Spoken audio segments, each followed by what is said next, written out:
Bismillahirrahmanirrahim. Assalamualaikum warahmatullahi wabarakatuh. Selamat pagi, salam sejahtera bagi kita semuanya. Om Swastiastu, Namo Buddhaya, salam kebajikan. Yang saya hormati para Menteri Kabinet Indonesia Maju, yang saya hormati pimpinan Komisi 6 DPR RI, yang saya hormati para pejabat eselon 1 dan seluruh jajaran Kementerian Perdagangan, serta perwakilan perdagangan yang ada di luar negeri. Yang saya hormati Kepala Dinas Perdagangan Provinsi, Kabupaten, dan Kota yang hadir. Yang saya hormati Ketua Umum Kadin dan para ketua asosiasi pelaku usaha, hadirin dan undangan yang berbahagia. Kita tahu semuanya, 1 tahun sudah pandemi melanda dunia, tidak terkecuali negara kita Indonesia. Terkena semuanya. Dan dalam situasi perekonomian dunia yang penuh dengan ketidakpastian ini, kita patut bersyukur bahwa kinerja perdagangan luar negeri, ekspor cukup baik. Tadi sudah disampaikan oleh Menteri Perdagangan, neraca perdagangan kita tahun 2020 mengalami surplus 21,7 miliar US dollar. Surplus, karena yang lalu-lalu selalu kita nggak pernah yang namanya surplus. Tapi akibat pandemi selama setahun ini, kinerja perekonomian kita sangat terganggu. Kita tahu growth di tahun 2020, pertumbuhan ekonomi kita jatuh di minus 2,19.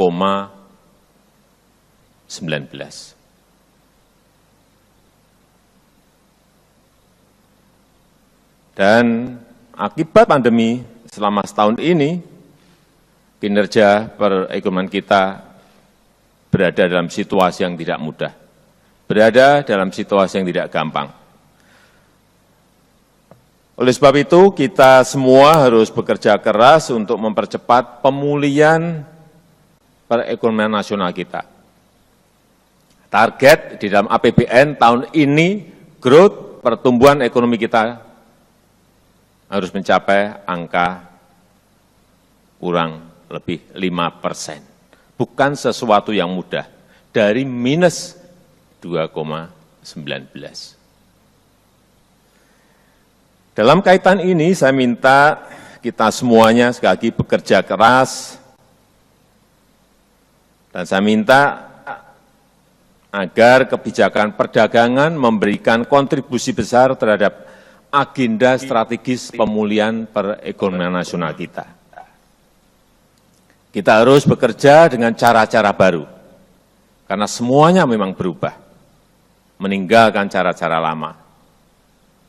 Kebijakan perdagangan harus menjamin ketersediaan kebutuhan pokok dengan harga yang terjangkau. Ini selalu saya ingatkan. Dalam negeri ini harus betul-betul urusan stabilitas harga, ketersediaan pasokan harus betul-betul terjamin. Kemudian juga menghidupkan sektor perekonomian yang sempat terganggu akibat krisis. Kita harus bekerja lebih detail, sektor-sektor mana yang terganggu dan harus diapakan.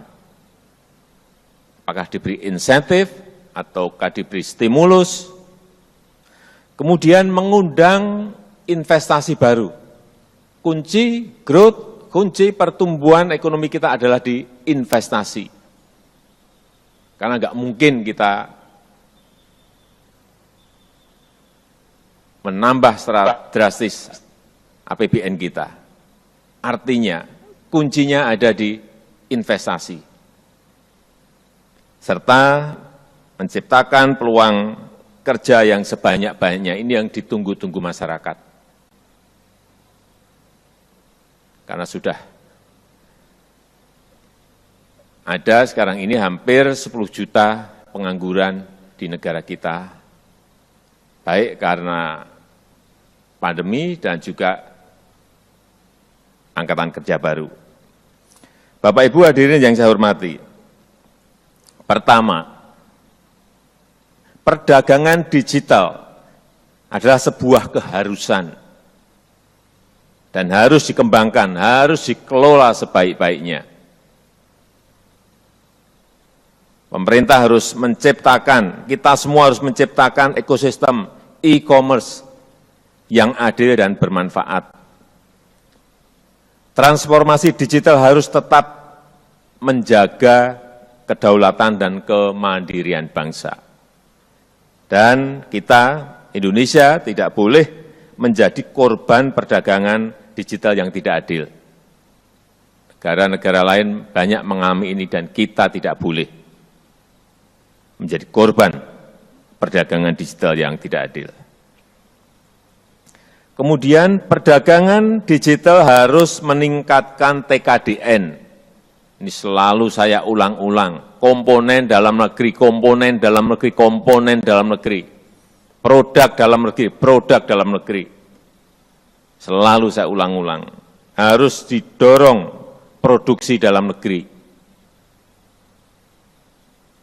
Harus memberikan kemanfaatan bagi semua pihak, terutama usaha kecil, usaha menengah, dan para konsumen rumah tangga. Jangan hanya menambah impor.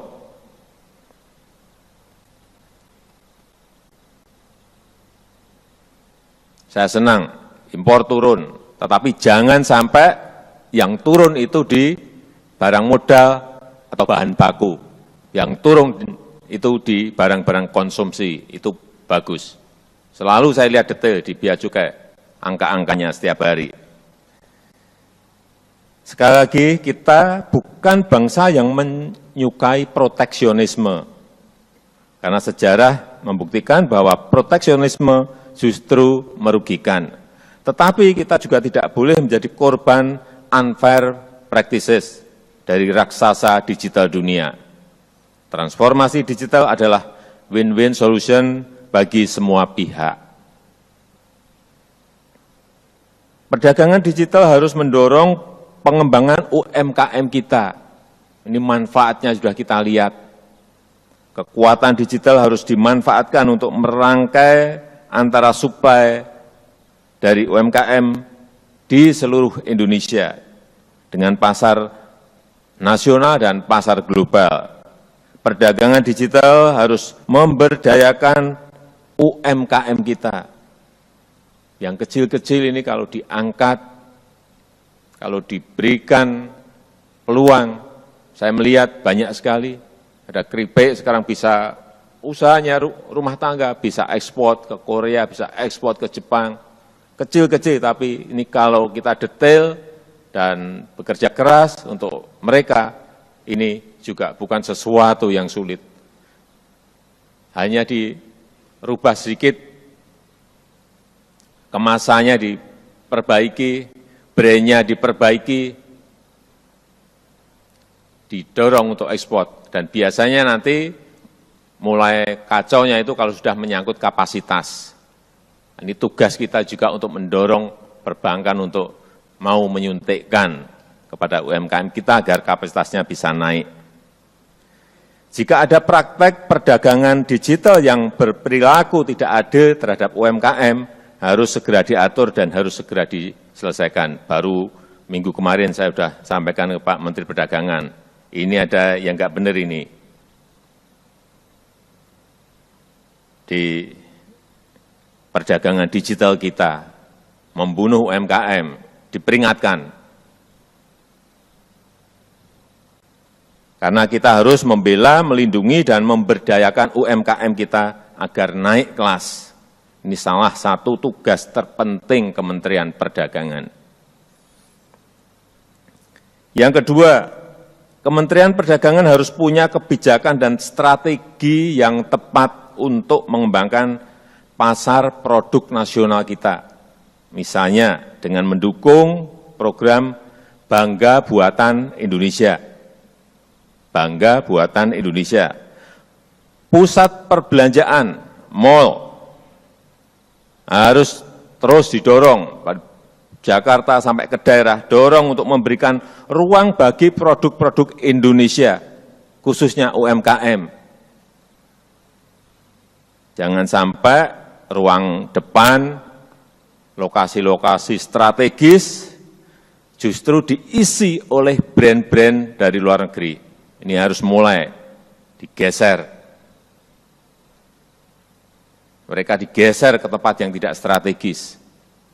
Tempat yang strategis, lokasi yang baik, berikan ruang untuk brand-brand lokal. Branding harus melekat agar masyarakat lebih mencintai produk Indonesia dibandingkan produk luar negeri. Karena penduduk Indonesia, penduduk kita berjumlah lebih dari 270 juta jiwa. Seharusnya adalah konsumen yang paling loyal untuk produk-produk kita sendiri. 270 juta adalah jumlah yang besar, pasar yang besar. Ajakan-ajakan untuk cinta produk-produk kita sendiri, produk-produk Indonesia harus terus digaungkan. Produk-produk dalam negeri, gaungkan. Gaungkan juga benci produk-produk dari luar negeri.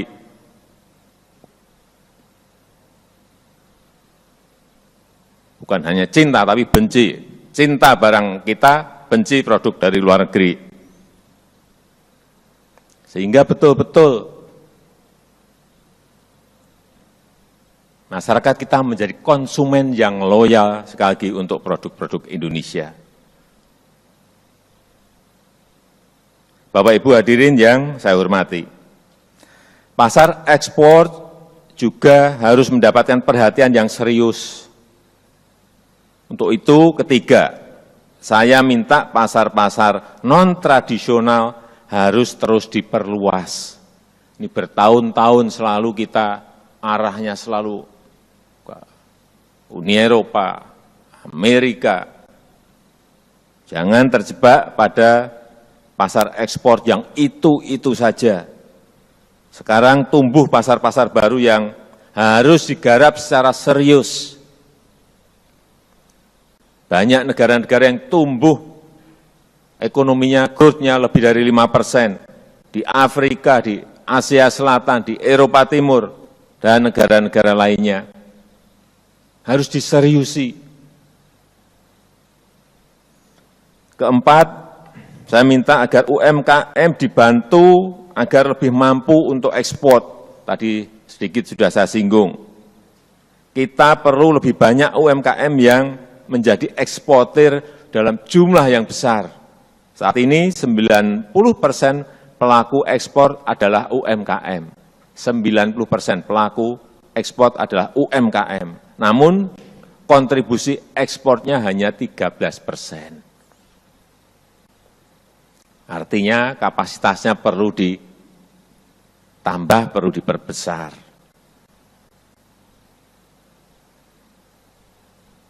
Oleh sebab itu, saya tahun lalu mengingatkan pada Menteri Perdagangan, Dewan Penunjang Ekspor dihidupkan lagi, membantu UMKM agar bisa memperbaiki produksinya, membantu UMKM memperbaiki desainnya, membantu UMKM memperbaiki packaging-nya.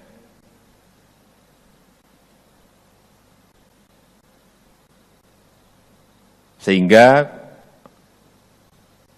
kualitasnya menjadi lebih baik.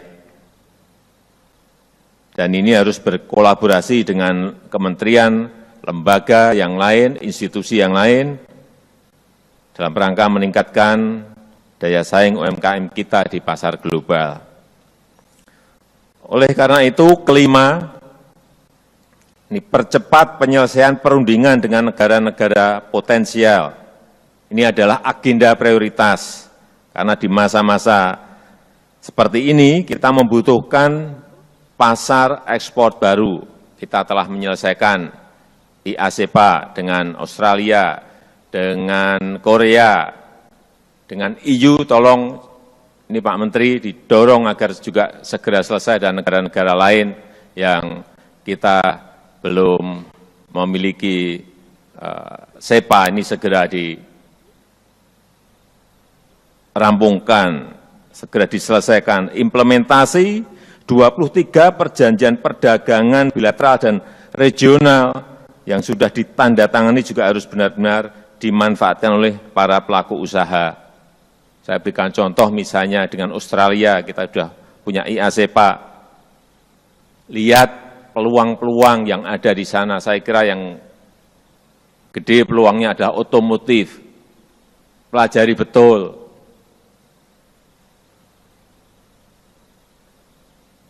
Pasarnya seperti apa, konsumennya seperti apa, informasikan ke tanah air sehingga kita betul-betul bisa membuka pasar di Australia, dan tentu saja produk-produk UMKM yang lainnya yang memiliki opportunity, memiliki peluang, itu perlu dibantu dan didorong dalam rangka meningkatkan nilai ekspor dan diversifikasi produk ke negara mitra dagang kita. Khusus untuk sektor-sektor industri manufaktur yang menyerap tenaga kerja yang banyak seperti otomotif, elektronik, tekstil, kimia, dan farmasi, serta makanan dan minuman harus diberikan stimulus dan fasilitas ekspor. Harus ada insentifnya untuk memperluas pasar, terutama negara-negara non-tradisional dengan memanfaatkan kerjasama perdagangan dan mengoptimalkan kinerja perwakilan perdagangan kita yang ada di luar negeri. Kita punya atase perdagangan, kita punya ITBC. Semuanya harus bergerak. Kemudian yang keenam, saya minta untuk terus menjaga ketersediaan bahan kebutuhan pokok di seluruh pelosok tanah air dengan harga yang stabil dan terjangkau. Upayakan terus untuk memperbaiki kesetaraan harga di daerah-daerah pinggiran. Dan harus diantisipasi, ini perlu juga saya ingatkan, bulan Ramadan yang tinggal 40 hari lagi. Sebulan kemudian Idul Fitri, siapkan dari sekarang, antisipasi dari sekarang. Walaupun nanti kita akan menyambut dengan sederhana, tetapi sekali lagi ketersediaan stok dan harga yang stabil harus dijamin. Terakhir, sebelum saya menutup sambutan ini, saya juga ingin menegaskan bahwa tahun 2021 adalah tahun pemulihan. Target growth yang ada di APBN yang tadi saya sampaikan 5% itu harus betul-betul tercapai. Sekali lagi, tahun 2021 adalah tahun pemulihan yang harus dilandasi dengan semangat dan optimisme. Untuk itu, secara khusus saya meminta kepada seluruh jajaran Kementerian Perdagangan untuk tidak hanya bekerja normatif, namun harus ada terobosan-terobosan kreatif, harus ada terobosan-terobosan inovatif.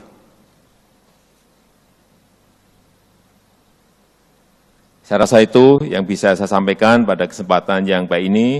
Dan dengan mengucap Bismillahirrahmanirrahim, Rapat Kerja Nasional Kementerian Perdagangan tahun 2021 saya nyatakan resmi dibuka. Terima kasih. Wassalamualaikum warahmatullahi wabarakatuh.